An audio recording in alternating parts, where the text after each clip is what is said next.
Hello beautiful people, listen and welcome to the channel. Today we're going to be checking this video from Piers Morgan and it's titled, Where Do We Stop? That's a question. Piers Morgan on slavery reparations and apologizing for history. So yeah, this is an interesting video and this was requested. Yeah, we're going to be checking this video. Let's check it out. Well, today is of course the 4th of July. It's a day that America celebrates because they booted we British out. Our monarchy out, our mad King George dropped the ball. Otherwise, I would possibly be King Piers right now of the United States of America. So we don't obviously celebrate it with quite such enthusiasm over this side of the pond. But amid the hot dogs and fireworks, even this day of patriotic celebration in the States has become divisive. There's a growing trend for black Americans to celebrate Juneteenth as an alternative to July 4th. Veteran Congresswoman Maxine Waters in 2021 claimed the Declaration of Independence wasn't for equality and it was only for white men. Her comments were echoed by her fellow Democrat Cori Bush, who said black people still aren't free. So is there something in all this? Should these national institutions and occasions be opportunities for reflection and apology rather than celebration? Well, joining me now is best-selling author of The War on the West and conservative commentator Douglas Murray, country music legend Lee Greenwood, and my Talk TV contributor Paula Rowan-Adrian, and Talk TV presenter Richard Tice. All right, well, a stellar panel. Douglas, let me start with you. You read a great piece this week for The Telegraph about this weird trend. I agree with you. I think it's weird, where we're being compelled to just apologise constantly for everything that happened in the past. Why are we doing this? Exactly. That's right. It's a very strange act of masochism, really, and an act of masochism carried out by people who don't seem to know anything. I mean, people talk about the British monarchy having to apologise for slavery. It was King George III who signed the Anti-Slavery Act into law in 1807. Prince Albert gave one of the most extraordinary anti-slavery addresses when the British were still policing the anti-slave trade on the high seas in 1840 to the Anti-Slavery League in London. All of this was addressed 200 years ago. And today, unfortunately, there's a kind of new type of malcontent, and usually also a huckster to boot, who just decides that none of this happened. Usually it's because they don't know it happened. And as a result, they look at our history and everything in our country, right up to just, innocent pastimes like cricket, and they decide to name everything as guilty. And, you could do this to everyone and to everything, but most civilizations and cultures don't behave like this because most of them aren't just masochistic and so self-hating.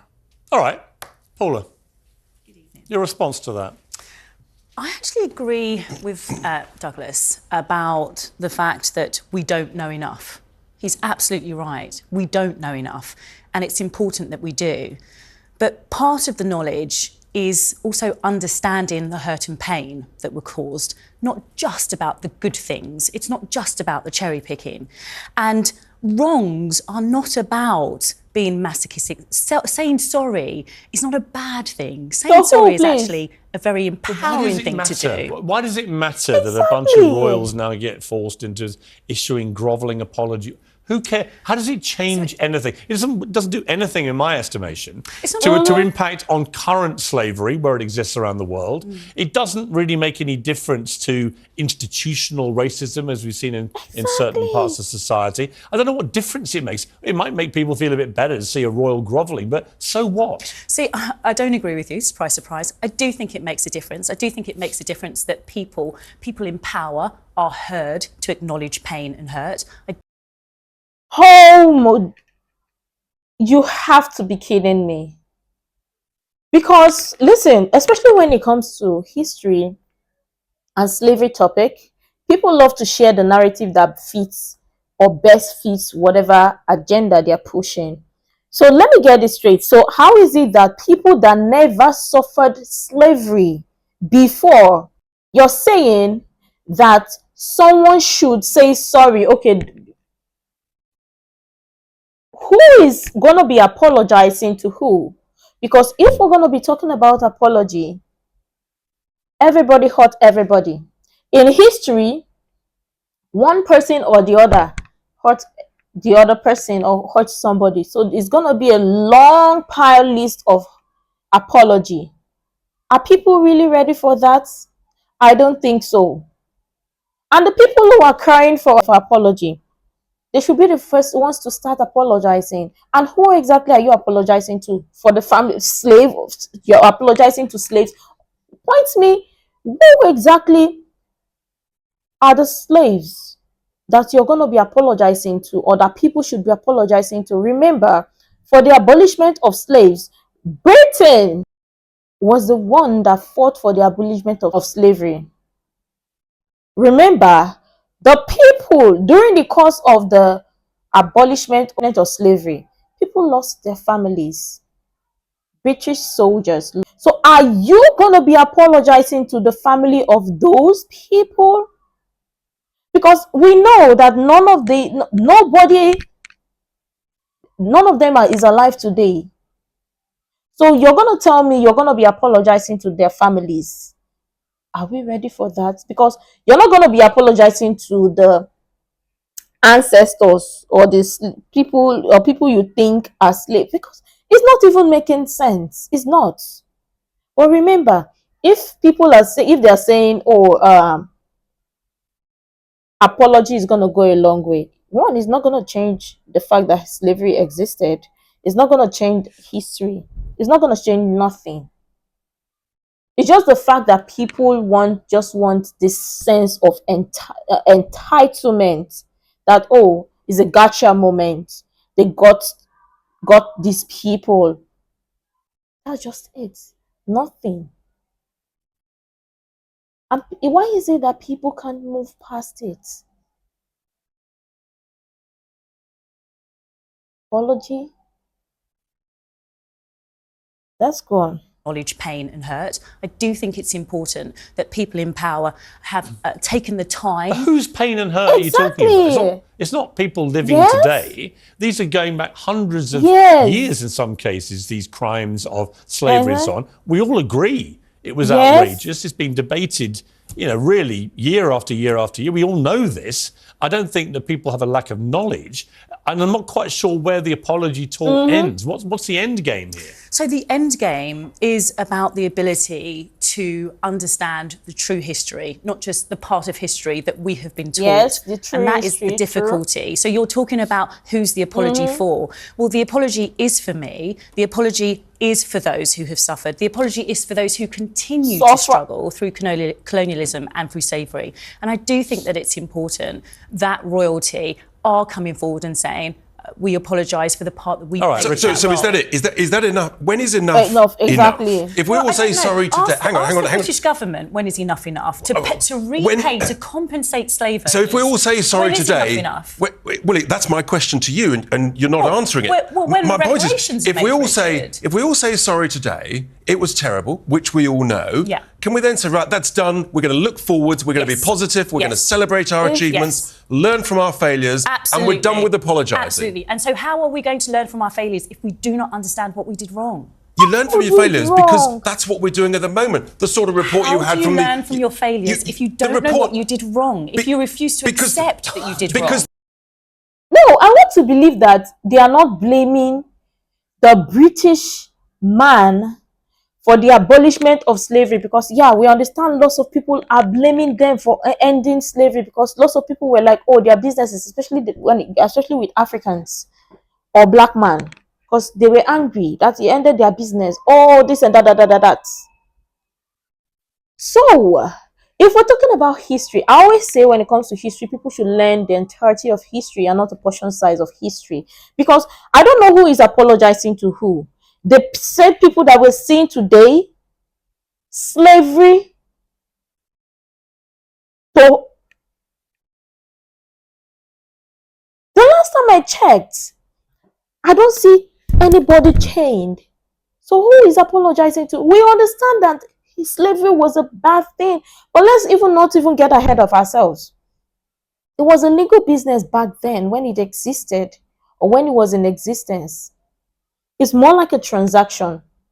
You buy this, I give you this, exchange for this. So the problem is, what I'm getting here is for the royals to apologize to people that were never slaves. Have we forgotten that? Let's even talk about the British soldiers that fought for the abolishment of slavery. their families, remember, lots of the families lost their loved ones. Some of them lost fathers, brothers, sons, and husbands, grandfathers. So are you also gonna, if you're apologizing to the people who were slaves that are not living no more, because you are going to be apologizing to their grave, that are not living no more, because not the ones that we are seeing here that are slaves, they are not. So now you would also remember to go and apologize to the families of those soldiers. Are we ready for that?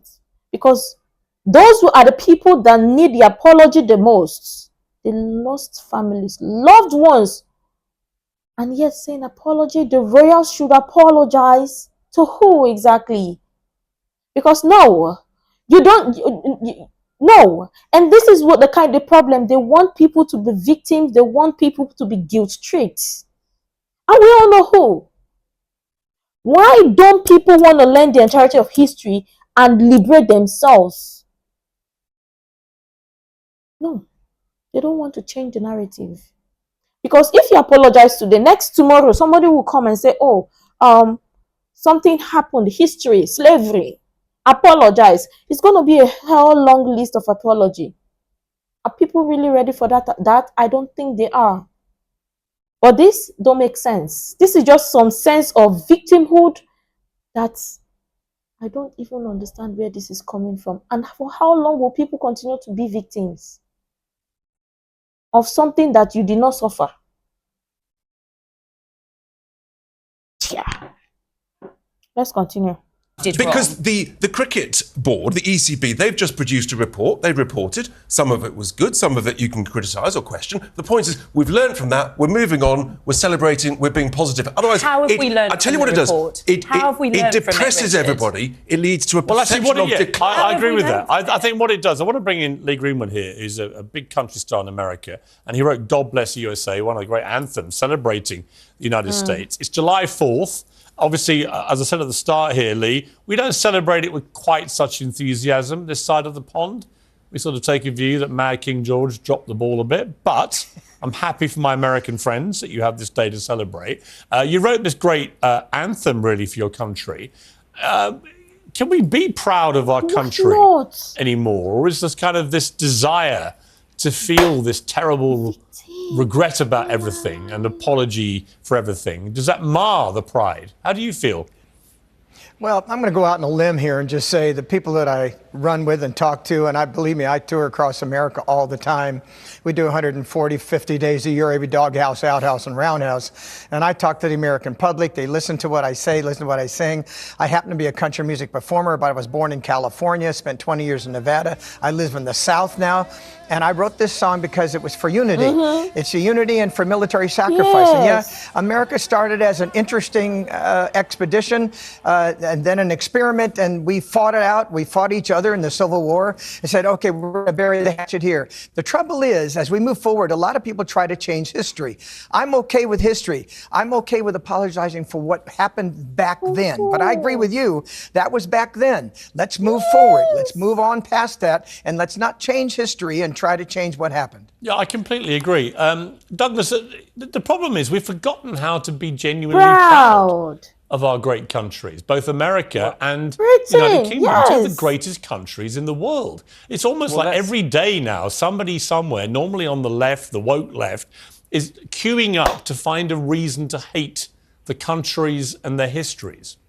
Well, it's a kind of grievance competition. Your guest earlier just tried to engage in it. I don't know what hurt she believes she's had from slavery. All of this was addressed 2 centuries ago. Everything has consequences. Exactly. All history has consequences and ramifications.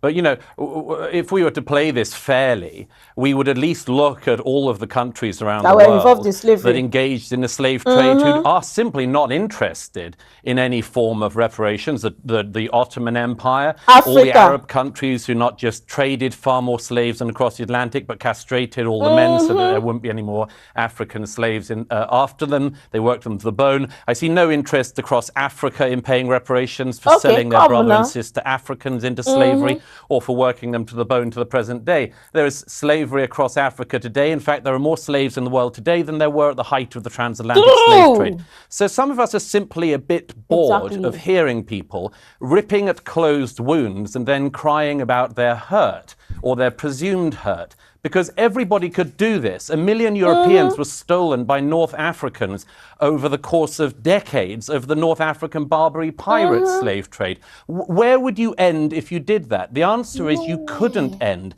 because nobody is alive who has actually suffered the hurt, and nobody is alive who did the wrong. Thank you, and Douglas. I'd make one other point, if I may. It's always the countries that people want to come to who are put through this struggle session. Britain, like America and France, are the most desired destinations for migrants worldwide and have been for centuries. Why is that? It's not because we're racist, it's because we're better. Absolutely. It's because we're good. Yes. It's because when we see racism, we actually call it out and recognize it as a sin. Try finding that across Africa. Try finding that across the Middle East or in China. Nobody would hear. So what we have is a situation where the more virtuous countries are presented as the worst countries. It's sick, and most of us are tired of it. Absolutely. Thank you, Douglas. Thank you, Douglas. I am so sorry Jesus. that Douglas is bored by the pain that has come from That's not what he said. through slavery. He didn't say. He didn't say. But what you're doing there, but hang on, Paula. Paula, you're being very disingenuous. That's not what he said. I am. And viewers aren't stupid. They know exactly what he said. He's not saying he's bored by the pain. He's saying, and I think it's a perfectly valid point, the pain that people who are alive today are claiming they're suffering for what happened 200 or 300 years, it's not a real pain. They're not the ones who suffered what was going on 200 or 300 years ago. So in terms of justice for all, I mean, I think we'd all Christ. agree that there Well, should I'm be not justice. suffering from when the Normans invaded we'd this all country. agree. I'm not suffering from what my ancestors went through. I noticed Or that from I'm the- not being allowed to Oh, respond. my God. I Or noticed from the if Romans. there's- In other words, where do you take this? I mean, should I now be Well, I can feeling take pain it to from what the 2015. Romans did to this In country? terms of slavery, I can take it to 2015 when the slave owners were compensated by the government. So I can take it to that extent. where does your personal pain And come? I can say to you, that I don't think that apologising is a bad thing. I think that apologising for a wrong is a good thing. I think that the Dutch royal family have done a fantastic thing in acknowledging what has gone wrong. Okay, I hear you, but in I honestly society. think it'll make no difference at all. Because my question is, why are nobody talking about the involvement, other people's involvement in slavery? Because it's only the white man that they always talk about in his act in slavery. Like slavery is a white man thing. No, it's not. Africans were as much as involved in slavery as well as the white people. Are we forgetting the Middle East or Ottoman Empire? Or do we need to start naming names or some other group of people? In fact, now, this world that we live in, slavery is very much alive. And the name, they've fine-tuned it to a different name. And we all know the names. So what are we talking about? Who exactly is apologizing to who? And what exactly is this apology for? And you know the problem? With this type of mentality, they are breeding more victims. They are breeding more more people to be guilt-tripped. And you see the point where people are no longer proud. Like I was checking a video some couple of days ago, and you hear, so it was to Americans, and they were asking them if they are proud to be Americans and stuff, and especially the whites. And they were like, oh no, that they feel guilty and they feel like giving up what they own as a white person to a black person. I'm like, are you for real? Like, did these words really leave your mouth? Like, why? What? It don't make sense. They guilt trip these people. Like, then for the British or for the British man, it's more like, oh, what they did was a bad thing, colonialism. So let me get this straight. People are saying colonialism, because I checked another video that was also talking about how colonialism was a bad thing and how the British colonized nations, and took their treasures and stuff. And I'm like, wait, what? Lots of these countries that we see today that were colonized by Britain. You want to tell me that the people who fought for your country's freedom that you're enjoying today at the cost of what you're suffering, are you for real?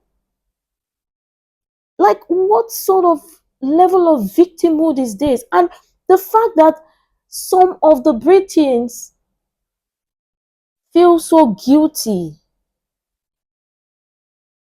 it don't make sense. I always say it that, yo, you have to be proud, because no, that level of victim, I don't even understand how people can't move past victimhood or being guilt tripped. What we keep we're talking about apologizing or talking about history. There are people that would use history for their own narrative just to satisfy their selfish interests. Learn the entirety of history. Liberate yourself. Do you think I wasn't told a lie? The fun fact is I was told a lie. How the white people came to Africa, came to African villages, captured our people, and they took our people and sold our people. That's a white man sold our people to other places and stuff. And I'm like, wait. I remember that we Africans had kings. Africans had bodyguards. So, tell me how a white man would come from nowhere. They don't know nothing about your place. They don't know anything about your place. They are not aware of what is going on. Then a white man would come to an African village, invade the entire village, and capture their people and go without the kings being aware, or the king's bodyguards being aware. Like, make it make sense. Nobody's a kid, or nobody's a child. You don't say that and be like, and let people believe this. That was what I was told. That was what we were learning, what we knew when we were learning history. But fun fact is, no, that was all a lie. It was a transaction. Africans sold their brothers. They actually captured their brothers first, then sold their brothers to the white man. And that was it. Why is nobody blaming the Africans or blaming the black man in their involvement in slavery and history? Why? And what are we talking about? But no, it's always the white man's fault. It's always the white man in history. That's why you see in schools today, they are banning history, for history not to be taught in schools, because they don't want people to know the truth. They don't want you to find out the truth or learn about it and liberate yourself. They don't want you to. And honestly, it was by checking lots of videos and learning that I got to learn the truth. Because initially, when they told me that, I couldn't believe it, because no, we had kings. So my question then was, how is it that the white man came, captured the African brothers, but they did not capture the king? Because it would have been easy to capture the king and conquer the villages and stuff and that. We would have seen. So what is that? Why are they fine-tuning history to benefit somebody's narrative? Then I realized that it was all a lie. They were just telling us all of this, so we hate on the white man. And that is it. I always say people should learn the entirety of history, not the portion size of it, because that is where you gain your freedom from. Because one, you're free here, but you're not free here. If you continue to think as a victim, or if you continue to feel guilty, rather, the British should be proud. And the Americans should be proud. Even the Frenchman should be proud. And that is it. Because if we're going to be talking about history, everybody fault everybody. So talking about apology, everybody fault everybody. So you're going to be apologizing to somebody. If you're thinking of somebody to apologize to you, you also have a long list, tons of lists to apologize to someone else. So it's just going to be a messy go round thing. And it's not going to end. So what end is this going to be? Because I mean, if we're talking about apology, even the entire day, you can't even use it to apologize to everybody you want to, or everybody you think you need to apologize to. So fun fact is, people should liberate themselves and clear off this victim mode, clear off the guilty mindset, and move on and liberate and learn history, and don't change it, or don't change it to fit the narrative you want to. And that's just it. But this is interesting though. Let me know what your thoughts are in the comment down below. I'm sure tons of people have interesting things to share. I really love to share that. You can share the useful information you think might be really helpful. Make sure to like, comment, and subscribe, and all of that stuff. And until next time, see you in the next video.